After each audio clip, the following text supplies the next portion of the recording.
ఓం శ్రీమాత్రే నమః. ఓం సర్వమంగళాయ నమః. ఈరోజు హస్తరేఖ జ్యోతిష్యుల భాగం బుద్ధిరేఖ గురించి మరో వీడియోని తీసుకుంటాం. ఈరోజు ధనరేఖ ఈ విధంగా ఉంది. ధనరేఖ ఇక్కడ మణిబంధ రేఖలు ఉంటాయి, ఇక్కడ మణిబంధ రేఖలు ఉంటాయి. ధనరేఖ ఈ విధంగా ఉండి బుద్ధిరేఖ అనేటువంటిది ఎక్కడల్లా లేదండి, ఇక్కడ వచ్చింది. అంటే బుద్ధిరేఖ అనేటువంటిది ధనరేఖ నుండి ప్రారంభమైతే ఎవరికైతే బుద్ధిరేఖ ధనరేఖ లేక అదృష్ట రేఖ నుండి బయలుదేరితే జీవితంలో మధ్యలో మంచి మార్పు, జీవిత మధ్యలో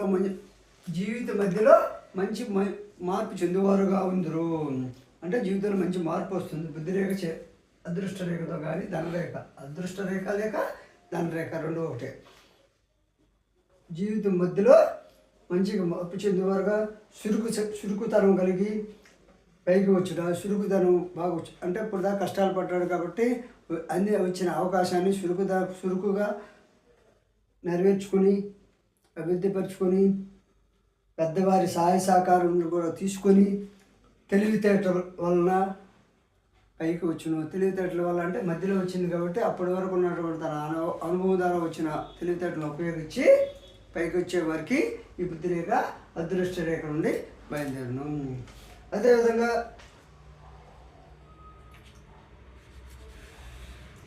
ఈ బుద్ధిరేఖ అనేటువంటిది రవిరేఖ నుండి బయలుదేరిన. రవిరేఖ అంటే శని స్థానం పోతే అదృష్టరేఖ, ఇది రవి స్థానం అంటే శుంభరపేలు. ఇది చూడండి, రవిరేఖ నుండి మణిబంధ రేఖల వరకు ఈ రేఖ రవిరేఖ ఏ విధంగా ప్రారంభమైనది మనకు తర్వాత చెప్తా. ఈ రవిరేఖ నుండి బుద్ధిరేఖ బయలుదేరితే చూడండి, ఈ బుద్ధిరేఖ అనేటువంటిది ఈ రవిరేఖ నుండి బయలుదేరింది. రవిరేఖ అనేటువంటిది ఉంగరపు వేలు వరకు వచ్చి ఉంటుంది. 10,000 వరకు అంటే అదృష్ట రేఖ లేక ధనరేఖ. రవిరేఖ నుండి బయలుదేరితే బుద్ధిరేఖ కానీ ప్రపంచ విషయాలలో అతీతుడై ఉండును. ప్రపంచ విషయాలలో ఈ బుద్ధిరేఖ రవిరేఖ నుంచి వస్తే ప్రపంచ విషయాలలో అతీతుడు అయి ఉండును. అంటే ప్రపంచ జ్ఞానంలో అతీతుడై ఉండును. అదేవిధంగా హృదయ రేఖ నుండి బయలుదేరిన ఈ బుద్ధిరేఖ అనేటువంటిది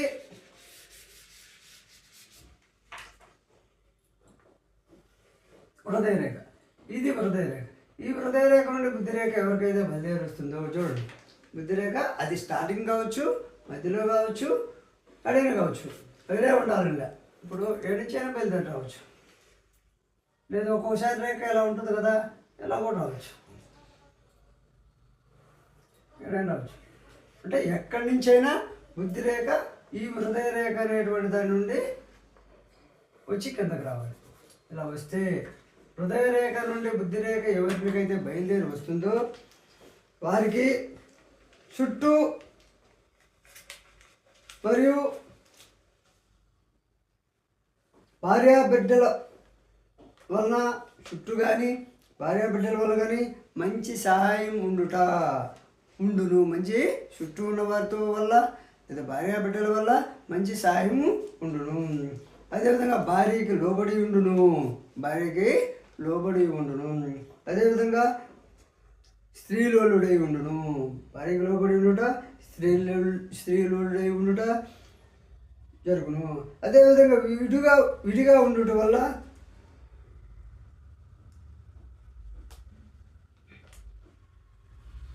అనేటువంటిది మంచిది కాదు. ఈ రేఖ అనేటువంటిది విడిగా ఉండటం అనేటువంటిది అంటే విడిగా నిలువుగా అంటే ఎలా ఉండటం మంచిది కాదు. ఇలా రేఖ అనేటువంటి ఇలానే ఉండాలి. బుద్ధిరేఖ అనేటువంటిది నిలువుగా ఉండడం అనేది మంచిది కాదు. అదేవిధంగా గడియారం వంటి మనసు కలిగిదురు. అంటే ఈ బుద్ధిరేఖ అనేటువంటిది క్రాస్గా రాకుండా ఎలా వచ్చింది, నిలువుగా ఉంటే ఇది బుద్ధిరేఖ అనేటువంటి హృదయ రేఖ నుంచి నిలువుగా వచ్చింది. మామూలుగా ఇందాక అట్లా క్రాస్గా అని చెప్పాం. అట్లా కాబట్టి ఇప్పుడు ఈ నిలువుగా ఉంటే వాస్తవంగా అంత ఫలితం ఉండకపోవచ్చు, కానీ చదివి చెప్తాను. గడియారం అంటే మనసు కలిగి హస్తము మనది గీతలు గడియారం ముళ్ళు లోతు బలమున్న రేఖ వల్ల ఆరోగ్యకరము వెడల్పున్న చీలికలు భారీగా ఉన్న అనారోగ్యం ఉండను. ఈ రేఖ అనేటువంటిది నిలువుగా ఉంటే నిలువుగా ఉండి చీలికలుగా ఉంటే, ఈ చీలికలు అనేవి ఇలాగని ఉంటే భారీగా ఉంటే అనారోగ్యం ఉండను. అదేవిధంగా గడియారముల లోతు బలమున్న రేఖ వల్ల ఆరోగ్యము కరము. అంటే ఈ రేఖ అనేటువంటిది నిలువు రేఖ ఉన్నప్పటికీ బలంగా ఉంటే ఆరోగ్యకరంగా ఉండను. బలం లేకపోతే గీతలు ఎక్కువగా ఉంటే అనారోగ్యం ఉండను. కాబట్టి నిలువు రేఖ ఈ బుద్ధి రేఖ నిలువుగా రావడం కంటే ఈ విధంగా క్రాస్గా రావడమే మంచిది. నిలువు రేఖ మాత్రం కొన్ని భారీగా వెడల్పుగా ఉండాలి, చీలికలు ఉండకూడదు. చీలికలు ఉంటే అనారోగ్యం ఉంటుంది. అదేవిధంగా ఆయుష్ రేఖతో కలిసి వచ్చినంత వరకు ఈ బుద్ధి రేఖ అనేటువంటిది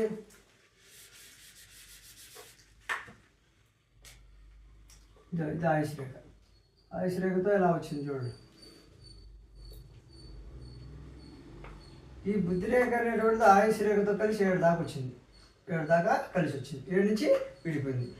ఈ ఆయుష్ రేఖతో కలిసి వచ్చినంత వరకు స్వతంత్రత ఉండదని, ఇతరులపై ఆధారపడి ఉందని, అంటే తల్లిదండ్రుల మీద ఆధారపడి ఉండట ఎక్కువగా ఉండను. ఆయుష్ రేఖ నుండి విడిపోయిన దగ్గర నుండి ఈ యొక్క ఇప్పటి వరకు సంపాదించుకోవాలా, డబ్బు కావాలనే ఆలోచన ఎవరికి ఉండదు. డబ్బు విషయం వాళ్ళు కూడా తెలియదు. ఏదైనా 10 రూపాయలు తెలియదు దానం ఎవరికొని ఇచ్చినా కూడా పట్టించుకోరు. డబ్బు విషయం అలా అసలు ఆలోచన ఉండదు. ఎందుకంటే జరిగిపోతూ ఉంటుంది తల్లిదండ్రుల వల్ల. ఈ రేఖ ఎప్పుడైతే విడిపోతుందో, బుద్ధి రేఖ ఆయుష్ రేఖ నుండి విడిపోతుందో, అప్పుడు సంపాదించాలనేటువంటి కోరిక వస్తుంది, సంపాదించుకోవాలనేటువంటి ఆలోచన వస్తుంది. అంటే బుద్ధి రేఖ ఆయుష్ రేఖను విడిపోయిన తర్వాతనే నీకు స్వతంత్రత వస్తుంది. సంపాదించుకోవాలి, నాకు ధనం కావాలి, నాకు సంపద కావాలి, నాకు ఆస్తి కావాలి అనేటువంటిది కోరిక ఈ బుద్ధిరేఖ విడిపోయిన తర్వాతనే వస్తుంది. బుద్ధిరేఖ విడిపోకముందు మీరు ఎన్ని ప్రయత్నాలు చేసినా పిల్లలు ముందుకు పోలేరు. అదేవిధంగా ఏ వ్యక్తి అయినా కుటుంబంలో ముందుకు పోలేడు. కాబట్టి ఈ బుద్ధిరేఖ అనేటువంటిది కలిసి ఆయుష్ రేఖతో కలిసి వచ్చేంత వరకు మీరు ఎన్ని ప్రయత్నాలు చేసినా అతనికి స్వతంత్రత ఉండదు, ఒత్తిడి చేసినా ఉపయోగం ఉండదు. అదేవిధంగా నేను చెప్పిన రెమెడీలు చేసుకుంటూ ఉంటే ఏదో ఒక రోజు ఆ పాయ అనేది వస్తుంది. నువ్వుల నూనె పూసి సూర్యభగవానుడికి చూపించుకుంటూ ఉంటే రేఖల్లో మార్పు వస్తుంది. రేఖలు అనేవి నిరంతరం పెరుగుతాయి. కానీ ఆ పెరుగుదల అనేటువంటిది మంచిగా రావాలంటే నువ్వుల నూనె ఒకటే సరైన ఆయుధము. తర్వాత ఎన్ని రెమెడీలు ఉన్నప్పటికీ నువ్వుల నూనె చేతికి పోసి సూర్యభగవానుడు చూపించి 10 నిమిషాలు ఆరబెట్టుకుంటే విటమిన్ డి వస్తుంది. ఈ రేఖల్లో చెడు రేఖలు పోతాయి, రక్షణ రేఖలు చతురస్రాలు ఏర్పడతాయి. కాబట్టి మనకి అంటే కానీ ఇవిరగా మామూలుగా ఏదో నామస్కు బారిని చెప్పేసి చేయకపోతే మనం ఏం చేయలేదు. అదేవిధంగా బుద్ధిరేఖ ఆయుష్ రేఖను అంటకుండా ఉండిన ఈ బుద్ధిరేఖ అనేటువంటిది చూడండి, ఆయుష్ రేఖ ఇలా వచ్చింది, బుద్ధిరేఖ అంటకుండా ఇలా వచ్చింది. ఆయుష్ రేఖను అంటకుండా బుద్ధిరేఖ ఎవరికైతే బయలుదేరి వస్తుందో వారికి స్వతంత్ర జీవనంపై ఆసక్తి ఉండును. చిన్నప్పటి నుంచే ఈ రేఖ స్వతంత్రంగా ఉంటే చిన్నప్పటి నుండి స్వతంత్రంగా ఉండాలి. చాలామంది పెళ్లి చేసుకుంటారు, విడిపోయి కాపురం పెడుతుంటారు చూడు, అటువంటి వాళ్ళకి రేఖ విడిపోయి ఉంటుంది. లేకపోతే కొద్ది దూరమే కలిసి ఉంటుంది. లేదు మా అమ్మ నాన్నలతో కలిసి ఉండాలనుకునే ఆలోచన ఉండే వాళ్ళకి ఈ బుద్ధిరేఖ కొంత దూరం కలిసి వస్తుంది. అంటే బుద్ధిరేఖ కలిసిన దాన్ని బట్టి ఇంట్లో పెద్ద కొడుకు కానీ కొడుకులు కానీ పిల్లలు కానీ కలిసి ఉంటారా లేదా తెలుసుకోవాలంటే, ఉమ్మడి కుటుంబంగా ఉండగలమా లేదా తెలుసుకోవాలంటే ఈ బుద్ధిరేఖ యొక్క ఆయుష్ రేఖతో కలిసినంత వరకు మాత్రం ఉండగలరు. లేదా ఆయుష్ రేఖతో ప్రారంభంలోనే బుద్ధిరేఖ విడిపోతే వారు స్వతంత్రంగానే చిన్నప్పటి నుండి స్వతంత్రంగానే బతకాలనే ఆలోచన ఆసక్తి ఉండును. ఎవరిని లక్ష్యం చేయడు. నువ్వు ఎన్ని చెప్పినా కూడా ఎవరైనా మీ అమ్మ నాన్న విడిపోతే ఎట్ట బతుకుతారంటే వాళ్ళని లెక్క చేయడు. విడిపోవాలని కోరిక ఈ 2 రేఖలను బట్టి తెలుసుకోవాలి. మీరు ఎంత ఒత్తిడి చేసినా ఈ బుద్ధిరేఖ ఆయుష్ రేఖతో కలవకుండా ఉంటే అతను ఖచ్చితంగా స్వతంత్రంగా బతకాలి, స్వతంత్రంగా కాపురం పెట్టాలనే ఆలోచన ఉంటుంది. అదేవిధంగా ఇతరుల సలహాలు మన్నించడు. ఇతరులు ఎవరైనా ఏదైనా సలహాలు ఇచ్చినా కూడా మన్నించడు. అదేవిధంగా తన బుద్ధికి తోచింది తనకు ఏదైతే తోసిందో తన బుద్ధికి తోసింది చేసేవాడుగా ఉంటారు. అదేవిధంగా తన ఉద్దేశాలే మంచివని నమ్ముతారు. అంటే ఈ విధంగా రేఖ విడిపోయి ఉంటే తన ఉద్దేశాలు మంచివని నమ్ముతాడు. ఎడమ ఎక్కువ బట్టి ఈ యొక్క గ్యాప్